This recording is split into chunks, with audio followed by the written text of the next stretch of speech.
शांति। आज की तारीख है 1/3/20 और आज हम फिर से सुनेंगे प्राण प्यारे मीठे मीठे अव्यक्त बाप दादा की अव्यक्त मुरली रिवाइज कोर्स की तारीख है 2/12/85 और आज की ज्ञान मुरली का शीर्षक है बंधनों से मुक्त होने की युक्ति। एक सुझाव जैसे होते ना, तो बंधनों से मुक्त होने की युक्ति रूहानी शक्ति। आइए सुनते हैं मीठे मीठे बाप दादा क्या कहते हैं। तो बाप दादा बोले, आज बाप दादा अपने रूहानी बच्चों की रूहानियत की शक्ति देख रहे थे। हर एक रूहानी बच्चे ने रूहानी बाप से रूहानी शक्ति का संपूर्ण अधिकार बच्चे होने के नाते प्राप्त तो किया ही है, लेकिन प्राप्ति स्वरूप कहाँ तक बने हैं ये देख रहे थे।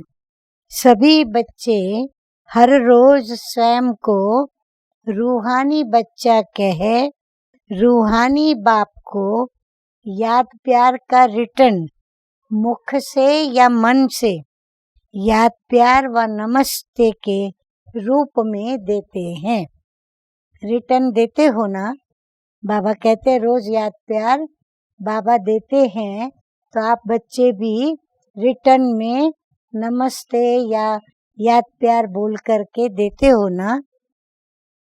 इसका रहस्य ये हुआ कि रोज रूहानी बाप रूहानी बच्चे कह रूहानी शक्ति का वास्तविक स्वरूप याद दिलाते हैं, क्योंकि इस ब्राह्मण जीवन की विशेषता ही है रूहानियत।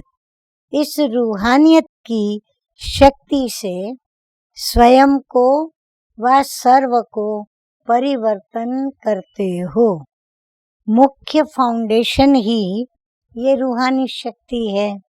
इस शक्ति से ही अनेक प्रकार के जिस्मानी बंधनों से मुक्ति मिलती है।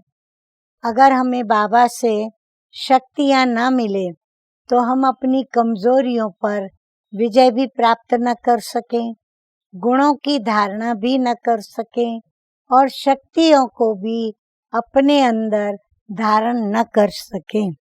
तो बाप दादा देख रहे थे कि अब तक भी कई सूक्ष्म बंधनों से मुक्त भी हमें ये रूहानियत की शक्ति करती है। तो बाप दादा देख रहे थे कि अब तक भी कई सूक्ष्म बंधन जो स्वयं भी अनुभव करते हैं कि इस बंधन से मुझे मुक्ति होनी चाहिए या मैं मुक्त होना चाहिए, लेकिन मुक्ति पाने की युक्ति प्रैक्टिकल में ला नहीं सकते। हम सभी बच्चे अपनी अपनी कमजोरी अपनी अपनी कमी को महसूस करते हैं और हम ये भी चाहते हैं कि हमारी ये कमजोरी या ये कमी निकल जाए, मिट जाए या खत्म हो जाए, और उनसे हम मुक्ति को पाना भी चाहते हैं, उनसे मुक्त होना चाहते हैं, परंतु प्रैक्टिकल में हो नहीं पाता है। तो उसको हम कैसे प्रैक्टिकल में लाएं, आइए सुनते हैं। तो बाबा कहते हैं मुक्ति पाने की युक्ति प्रैक्टिकल में ला नहीं सकते, कारण रूहानी शक्ति हर कर्म में यूज करना आता नहीं है। कारण बाबा बताते हैं कि आपके पास रूहानी शक्ति बहुत है, परंतु उसको कैसे यूज करना वो आपको आता नहीं है। एक ही संकल्प, एक ही समय, बोल और कर्म तीनों को साथ साथ शक्तिशाली बनाना पड़े। बाबा कहते कैसे ये रूहानी शक्ति काम करेगी? संकल्प, बोल और कर्म तीनों में साथ साथ आपको शक्तिशाली बनकर के तीनों को इकट्ठा करना पड़े। यानी संकल्प आवे, बोल भी उसी समय बोलो और कर्म भी उसी समय हो, तो जाकर के हम शक्तिशाली बन करके और अपनी कमी को मिटा सकेंगे। लेकिन लूज किस में हो जाते हो? कहाँ लूज हो जाते हैं? एक तरफ संकल्प को शक्तिशाली बनाते हैं तो वाणी से कहाँ लूज हो जाते हैं? कब वाणी को शक्तिशाली बनाते हैं तो कर्म में लूज हो जाते हैं। लेकिन ये तीनों ही रूहानी शक्तिशाली एक ही समय पर बनावे तो यह युक्ति ही है मुक्ति की। जब ये तीनों संगठित रूप में एक जैसी हो तब बाबा कहते हैं ये युक्ति है आपके लिए मुक्ति की। अच्छा, आप सुनेंगे मीठे मीठे अव्यक्त बाप दादा की याद प्यार।